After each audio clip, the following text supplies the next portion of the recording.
Happy St. Patrick's Day, everyone!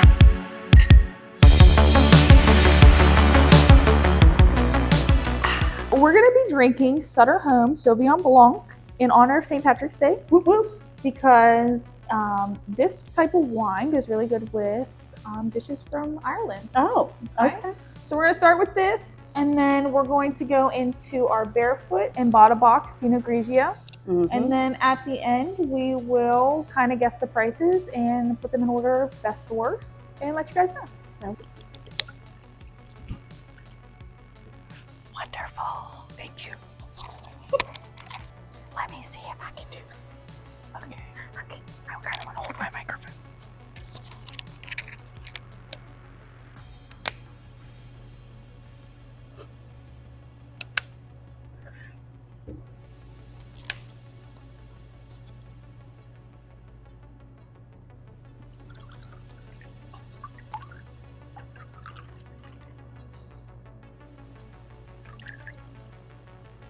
Yum. Okay. But cheers to St. Patrick's Day. And cheers to our first episode. Woo.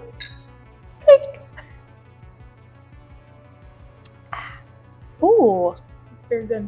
refreshing. Welcome to Uncorking Mysteries, Episode 1, where we uncover the tragedy of Rachel Hurley. Sherry told Dateline she remembers the question was, quote, "Who will be the first to die?" End quote.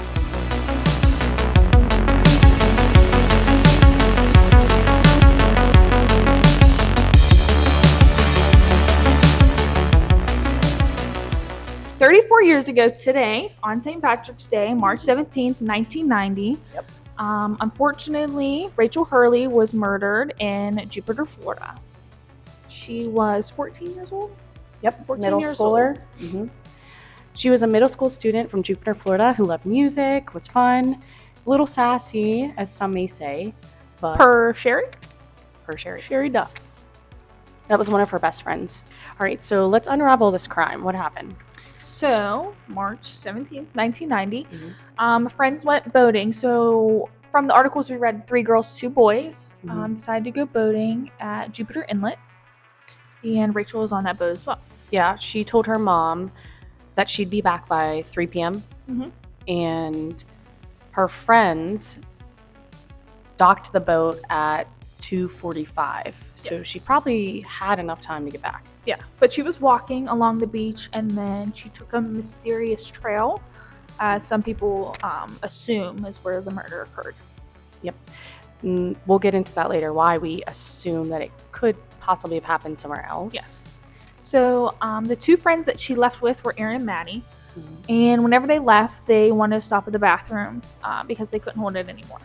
So Rachel was concerned that her mom was going to be worried or mad at her, so she ended up leaving them and taking the path on her own.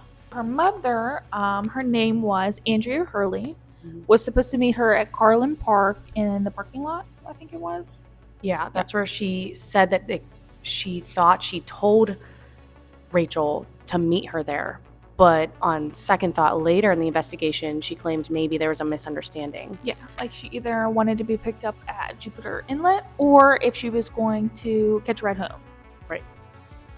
So the mom had said that she never made it to that parking lot. So she waited around for a little while and then assumed those 2 things and decided to go home. Because then her decision was, well, if she's not at these 2 points, then maybe she just went home. You know, maybe she just missed her. So she went home. She didn't find her there. So then she decided to return back to the inlet. Yes, 5 hours later. So she was supposed to meet her at 3 p.m. She then notified the sheriff's office. It was Palm Beach Sheriff's Office at 5 p.m. That she was missing. Yep. So big question that we had was they started an investigation right away, like a search party. It had 100 deputies, 2 boats, 1 helicopter, 8 mounted deputies, and 3 canine units. Which is odd because anywhere else, I mean, maybe in Florida it's a little different, but anywhere else that I've found, typically you have to wait at least 24 to 48 hours before you can even have a search party. Or even report someone missing in that case. Yeah, because that was, 2 hours? Yeah, 2 hours. And then they just Got it brought together, everyone. yeah. Wow. Which is incredible that they weren't able to pin it on anyone so soon. Yes. But we'll get to that obviously in 1 second. So, around 8:15, unfortunately, a partially clothed body was found in a wooded area by Carlin Park. Yeah, east of Yes. Carlin Park. So, from Jupiter Inlet to Carlin Park, where she was supposed to meet her mom, was about a mile and a half. Difference. The detective said in the interview, correct? Which and this is going back to what we said earlier, is like, why maybe she didn't choose, like, it says that they think she chose that path, that's where they found her body, but I don't think that she actually chose that path. Yes. I think that she probably tried to continue down the beach, because where they were at the inlet, you'd have to go straight down the beach all the way for a mile and a half, almost 2 miles to get to Carlin Park. Mm-hmm. But if you cut through that path, it cut the time by like a half a mile or something. Yeah. So this is where the problem occurs, because people that live around there claim that that's an area like in the woods that you just shouldn't go. Like, it's a dangerous area. So people knew not to go there. But a lot of people referred it to as the homeless, like, hangout area. Or home. Yeah, they're homeless, like home, essentially, because there was always some form of homeless people, like numerous homeless people just in the woods. But that day, though, and this is the other weird part, is it was extremely windy. Yes. So people, in the interviews, people said that there weren't many people on the beach. The wind was so hard that the sand was hitting their legs and feet, so it was uncomfortable. So that's why they assumed she took this other path through the wooded area to try and get away from all of that. So when the body was found at 8:15, it was confirmed that it was Rachel. Unfortunately, she was half-clothed, like I said. They determined that when they found the body that she was raped, and that the cause of death was asphyxiation. She also had defensive wounds on her body, like she did fight off whoever her attacker was. Yeah, and all her friends claim like that also goes into her personality traits as well, that she was a strong-willed person. Yeah. So she did fight for her life when this occurred. So after the search party and her body was found, the original detectives were Bob Weekly and Mike Wades. I believe that's his last name. So they were the original detectives, and they had one tip come in from a high school student, correct? Yeah, one of the high school. Doesn't say who. I just wonder if it was one of the boys that were there that day. Right, because any article that we found or any interview that we watched didn't mention anybody but the two girl names. Right. It didn't give the two boy names, which is a little interesting. A little scary. So apparently this high schooler, whoever it was, claimed that he wasn't at the park that day, that she was murdered. So apparently he also gave a description. Yeah. So it was a pretty large amount of detailed, I think. Yeah. For not being with her the day at the beach. But it was a mid-30s, tan complexion, dark blonde hair with a beard, about 6 foot and 160 pounds. Yeah, that's extremely descriptive to like not know who it was. Yeah. So after the tip, with that description, it led them to 50 homeless men in the area. Yeah, because like we said, that the woods were known as a homeless home. So knowing that she took that path to get there, they think that the best possibility would be to start there with 50 homeless men to question. Unfortunately, in the case, none of those 50 men led to any arrests. So with DNA testing and everything like that, they DNA test over 120 men, and nothing came back positive for the DNA found on Rachel's body. Which is crazy. That's a lot of people. I mean, I don't know. 1990s, was it really that big and going for DNA testing? I don't know. That's true. So I guess that's something I feel like it's not like how it is today. Yeah, oh, for sure. And that's even why it's even weirder that with advancements, this is still an unsolved case. Yeah. But you would think that like they would have been able to match at least something, you know. Yeah. Someone else did say, or I read somewhere else too, that some of the suspects that they interviewed or questioned did know Rachel personally. but none of them were arrested or accused, but they are all serving time for other a crimes. different crime. Oh, okay. Yeah, I read that too. So I also thought that was a little crazy. But even like going back to people that like weren't even there that day, a lot of the articles we found, one of her friends, Sherry, like we mentioned earlier, had a big part in this, and meaning the awareness of this case. So a lot of the like anecdotal quotes that we'll be mentioning, she's the one that has said these things. And I mean, if you want to talk about what happened at the slumber party, I find that very interesting. So Sherry did an interview with Dateline and said that they all had a slumber party a few weeks prior to the whole situation. She did mention that they used a Ouija board that night. So during that night, Sherry said, the quote I said earlier, "Who will be the first to die?" And the Ouija board spelled out Rachel's name. That was like a couple weeks, they said, before that happened. All of the friends that were at that slumber party collectively has said that's what happened. Yeah. So after that, Rachel, being the outgoing person and carefree person that she is, screamed. Like, she laughed and screamed, quote, "Then do it, bitch." Right. End quote. So then everyone started laughing because they thought it was funny that she said that. So then they asked for a sign from whomever.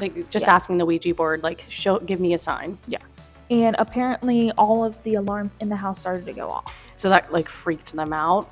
And obviously just a couple weeks later, and then this scary incident happens. And I, now that we're saying this out loud, I think that's probably why Sherry's probably so much more involved. Because at first when we were reading this case, I was like, that's a little, I don't know, something seemed off that she wasn't there that day when what she had said in her interview. But it just seemed a little odd that that she was just so into this case. And not that that was anything really alarming. It's just she wasn't involved with like the two boys there, or wasn't actually there around when this occurred.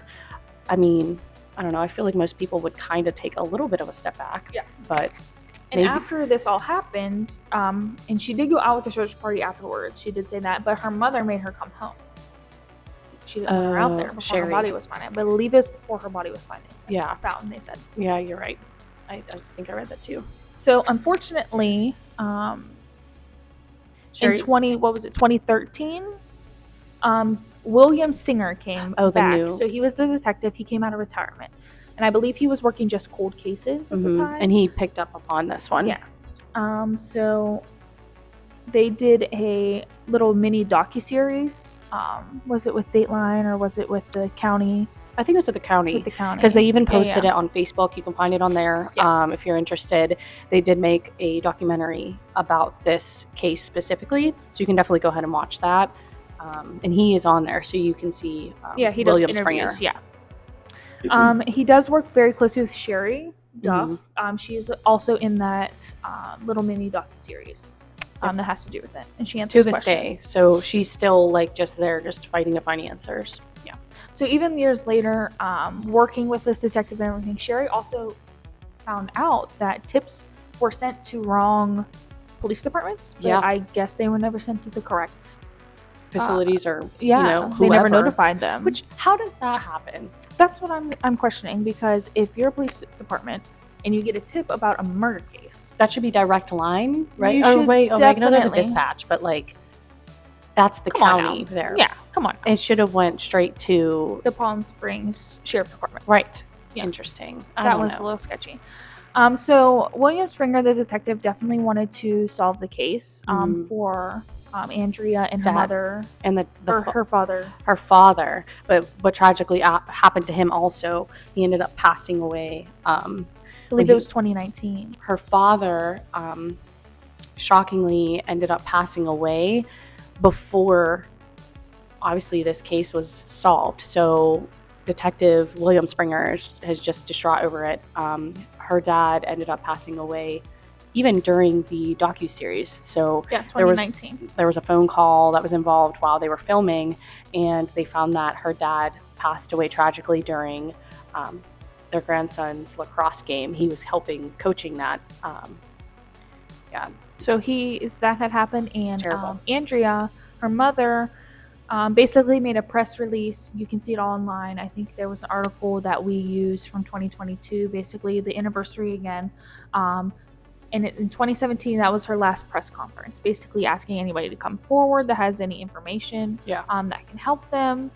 And that was that. She has been in the dark since. Yeah, no press conferences. She doesn't take any more press conferences, doesn't do anything. Sherry's the main person that you can probably get a hold of. I mean, I don't know if she's running the Facebook page or... Yeah, there's the Facebook page. There's the Palm Springs Sheriff Department page is the one that posted that video. Unfortunately, we haven't seen anything for 2024. I know 2021, 2022, they did articles for the anniversary of her death as a cold case. So they are still asking for people to call in with any tips. Anybody that was alive at the time or had any details to still contact anything. The Palm Springs Sheriff Department. Right. And was it 2020 that they put out a $15,000 award? I believe it was. Reward. Or anybody that had any information that led to an arrest for the case. Yeah, they put out a $15,000 award for anyone that comes forward and helps with that. And that was pretty recent, like I said. I think it's either 2020 or even as close to 2022. So this article was posted Thursday, March 17th, 2022, sorry.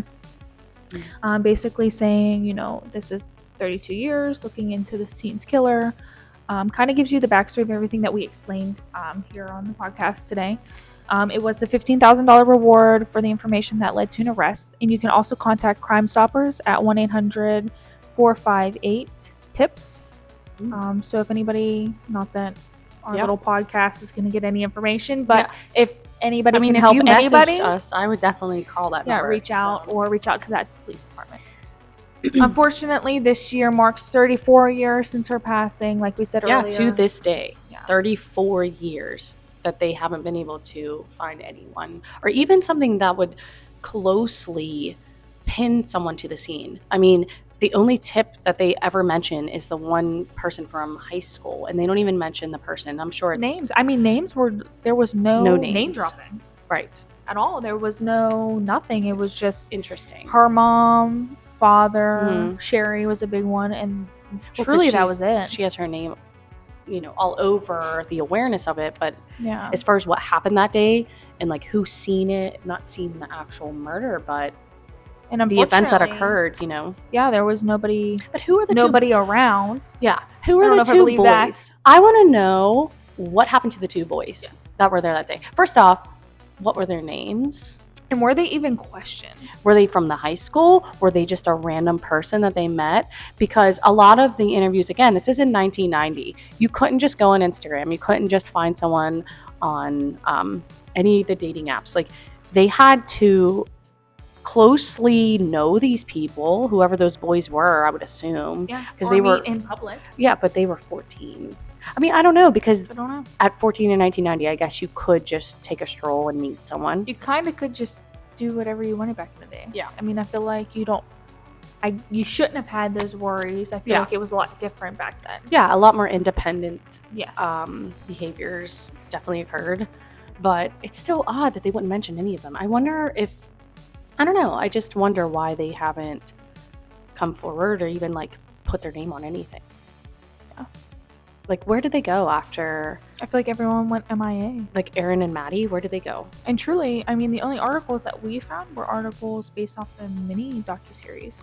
Yeah. I mean, truly, verbatim what they say in what the video. They said, it's repeated, even in news articles. Yeah. It's from the Sheriff County's docuseries and website. Yeah, so there's not much to go on. It's just a shame. And hopefully, I mean, if anybody hears anything, definitely call that number or let us know, and I'll call the number. And I hope that one day her killer is caught and arrested and charged with whatever he needs. Yeah. I mean, he's been free for 34 years. That's just crazy. Just living his best life. Older than both of us. Yeah. That's crazy. Yeah. So this wraps up our first episode of Uncorking Mysteries. Cheers. First off, to finding out who the hell did this. Yeah, for real. Cheers to uncorking mysteries, one glass at a time. All right, if you're still listening, I hope you are. You made it to our closing toast segment where we go. Thank you for being the best. Yeah, Sorry. for real. So now we're going to get to the part Where we talked about earlier, where we kind of rate our cheaper wines, worst to best, and we kind of give you a breakdown of prices. We're going to guess which was the cheapest, which was the most expensive. Next week, we are showing this. What is the name of this, Shaz? I don't really know how to say it, but I will figure it out for you guys next week, I promise. I think. But I bought it because it was a beautiful, Look at it. a beautiful piece of art. Look at it. It's just gorgeous. I don't even want to open it, but for you guys, we will. It's a Pinot Grigio, though. Yes. Okay. We were staying like, we did Sauvignon Blanc, of course, in honor of St. Patrick's Day. Mm-hmm. I read online, a lot of this wine and light Pinot Noir goes with a lot of Ireland dishes. So unfortunately, Ireland doesn't make many wines, and if they do, it's like for local consumptions or specialty orders. Unfortunately, we couldn't get it in time. Yeah. So we decided to go with the green label and something that would go good with an Irish dish. Yep. For our first choice, Which is wonderful. and it was like water. And then next we went into the Barefoot Wine to Go Pinot Grigio. It would be like I would characterize it as a semi-sweet. Here we have it has. I feel like most of these are. Yeah, I didn't want to go too This sweet one- because it gives you a headache. This Sutter Home was a little bit more. That was dry. Yeah. Mhm. This one here is saying it has zesty citrus and crisp, refreshing green apple. I thought it was really good. Mhm.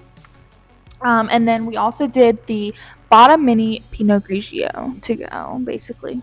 Okay. So Ariel, do you want to rate best to worst? And then I want you to do price points. I want you to say which one you think is the most expensive, which one you think is middle and least expensive. That's gonna be really. And then hard. I'll do it. Okay. Okay. So right off the bat, so we tried this one first, second, and then third. Barefoot first. I thought this was a lot smoother. It says crisp and refreshing, which I agree with, but I don't think there was any weird aftertaste. Yeah, I agree. Okay. So That's your number one. this is for sure number one. Second, I did do Sutter Home. At first, like I said, it was really dry. Like when I first tasted it, it looked like maybe it would be a little bit sweeter, but still pretty dry. But this one was definitely like not as bitter, if that makes sense. So I think this was a lot smoother. This one was just a tad more bitter. And then this one was good. Like when I first tried it, I was like, oh, this is gonna be great. This is probably my number one. So if you like very smooth wines, but dry, you would like this. Because while I'm sipping it and continuously, that's the key, continuously sipping it, it was really good. But would you agree? Yes. Okay. Yes. But at the end, It's that aftertaste that gets you. I can't. I can't. It was. I truly agree with Ariel. I would probably go. Get her. I would probably agree with Ariel. I would definitely go the Barefoot Pinot Grigio wine to go, and then probably the Sutter Home Sauvignon Blanc. This is a little bit smoother. It is dry, but I feel like it's almost like a watery taste to me. I don't know.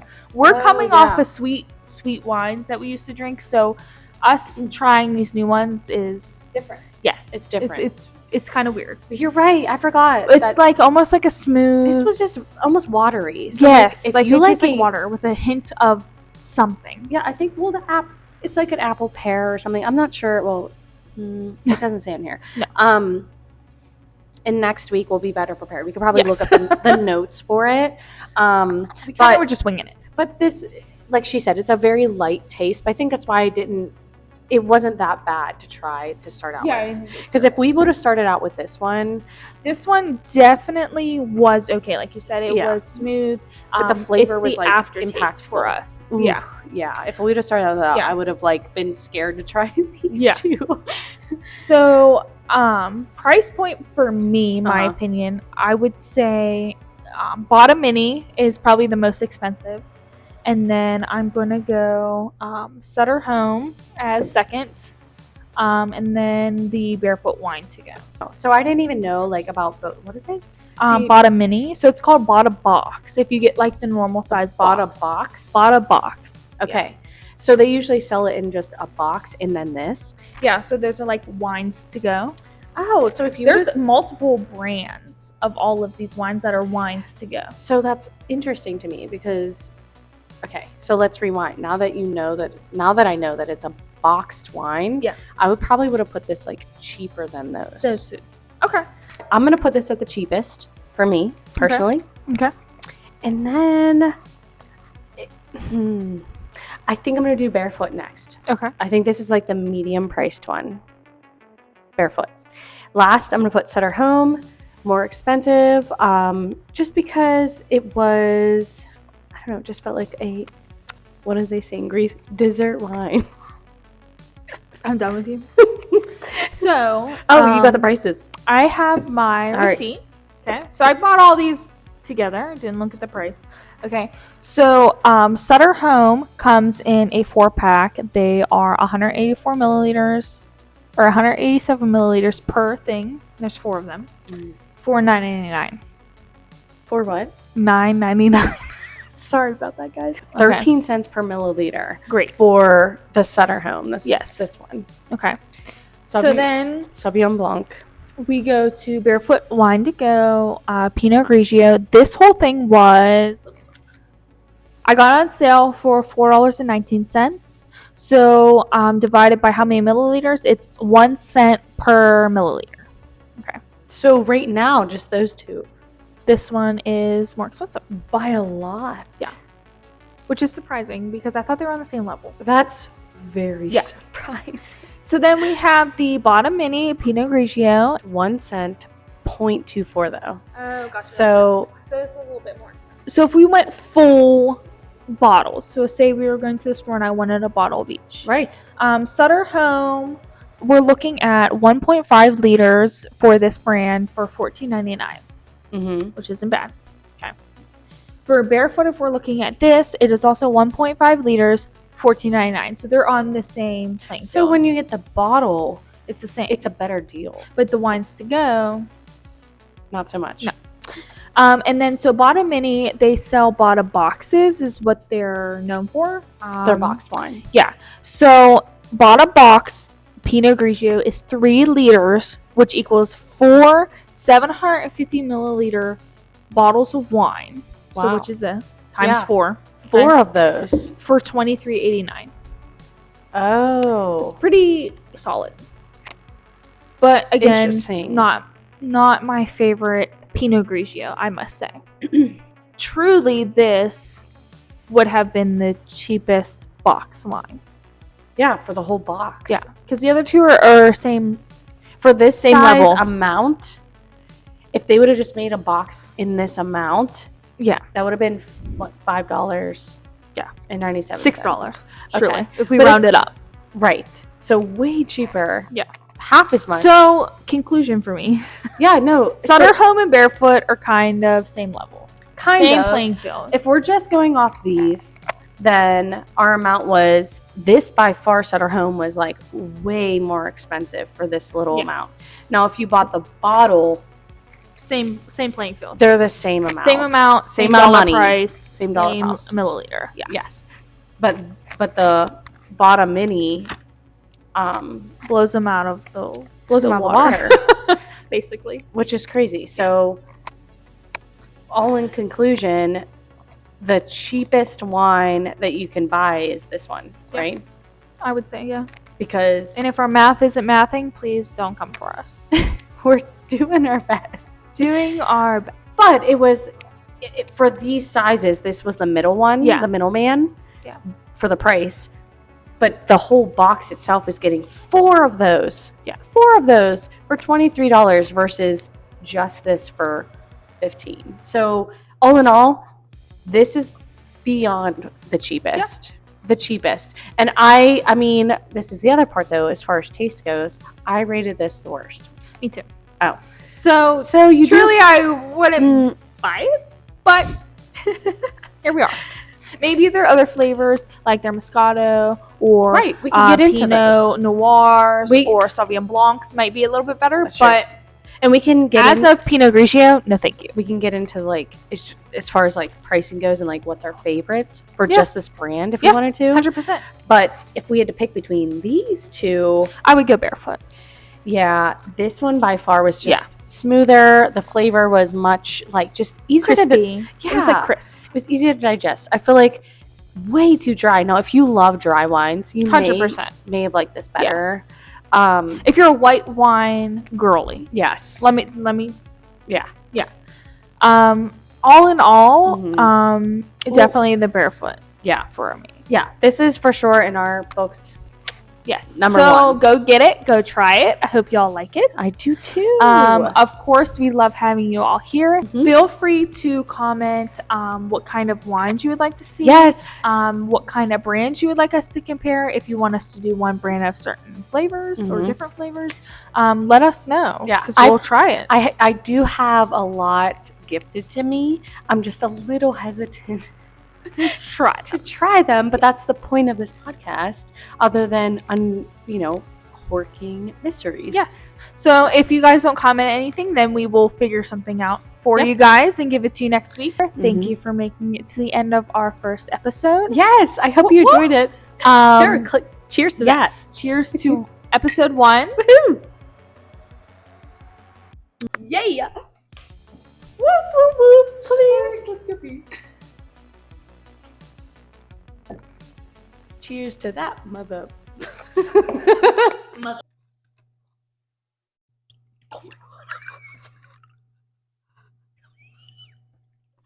I'm so sorry. You have no idea. I'm so sorry. We're just gonna. Where's the rice? Yeah. All right. So let's